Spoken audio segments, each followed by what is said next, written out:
Hello guys. Today we are going to talk about Cargo in Rust. Cargo is a very powerful tool for managing projects in Rust. It helps Rustaceans or Rust developers in automating their projects.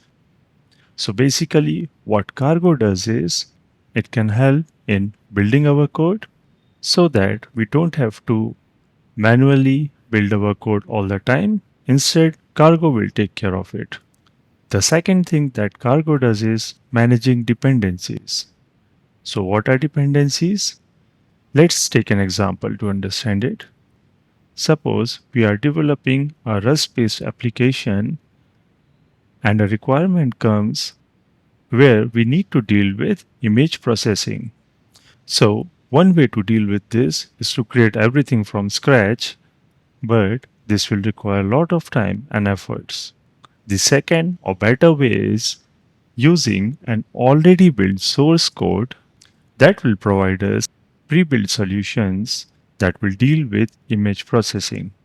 In order to do so, we can simply visit crates.io, which is a community for Rust developers and contains millions of pre-built code that will help Rust developers in building their projects in quick time. So let's search for image and it will display the list of relevant libraries.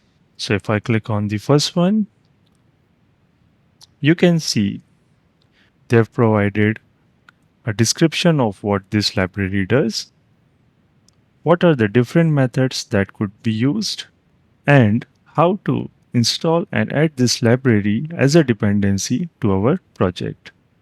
So while developing our projects, Cargo will automatically manage these dependencies behind the scenes for us, making our job easier. Cargo also builds the dependencies for us. Now the first thing that we need to do is installing Cargo. Cargo doesn't require a separate installation. It automatically installs once we install Rust to our PC or on our Mac.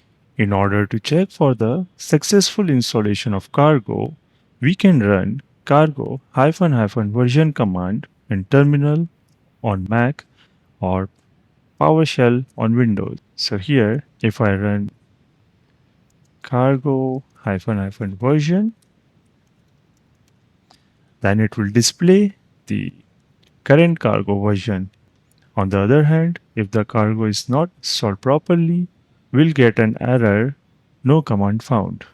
The next thing for us to do is create a project using cargo, which can be easily created by running the command cargo new and the project name.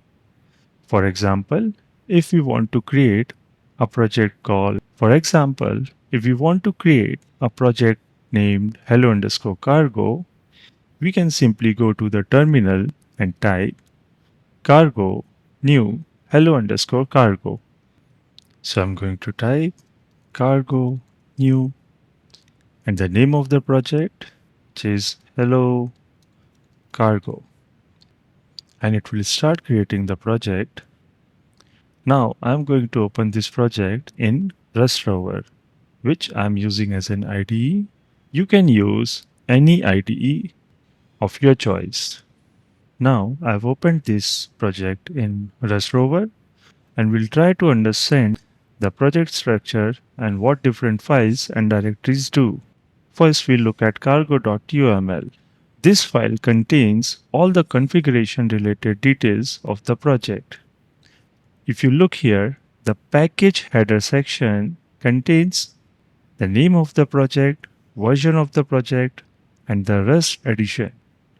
The second header section, dependencies, is currently empty since this is a very basic project and does not contain any dependencies yet. Next one is src directory. This directory contains all the source code or all the Rust code that we are going to write in our project. By default, it contains one file, main.rs. This file contains main function, which is considered as an entry point of any Rust project. Inside this main function, we have a simple println statement, which will print hello world to the output. In Cargo, program execution occurs in two steps. First, the program is built and then it is executed. In order to build a program, we can simply run a command cargo build. Whenever we build a program, instead of executing the program, it simply checks for the errors associated with the program. So I'm going to first open the integrated terminal and I'm going to run the command cargo build. As you can see, Cargo has started building our project. Once it is finished, it will display build information. Right now, there are no errors associated with the project, so Cargo is not showing any. Once the build is successfully finished, Cargo creates an executable file, which it keeps inside target debug directory. And the name of the file will always be the same as the name of the project. So in order to run this program, we simply need to execute this file, which can be achieved by running the command cargo run on the terminal. So if I run cargo run and press enter, then once we ran the command cargo run, it displayed the output as hello world. There is one more useful command called cargo check, which is used to check whether the program is compiling successfully or not.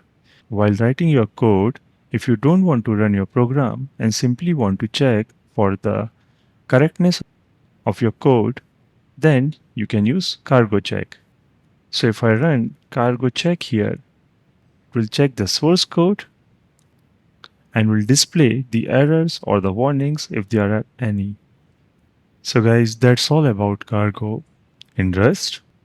I hope this has been useful to you. If you have liked this video, please subscribe to Idyllic Learning.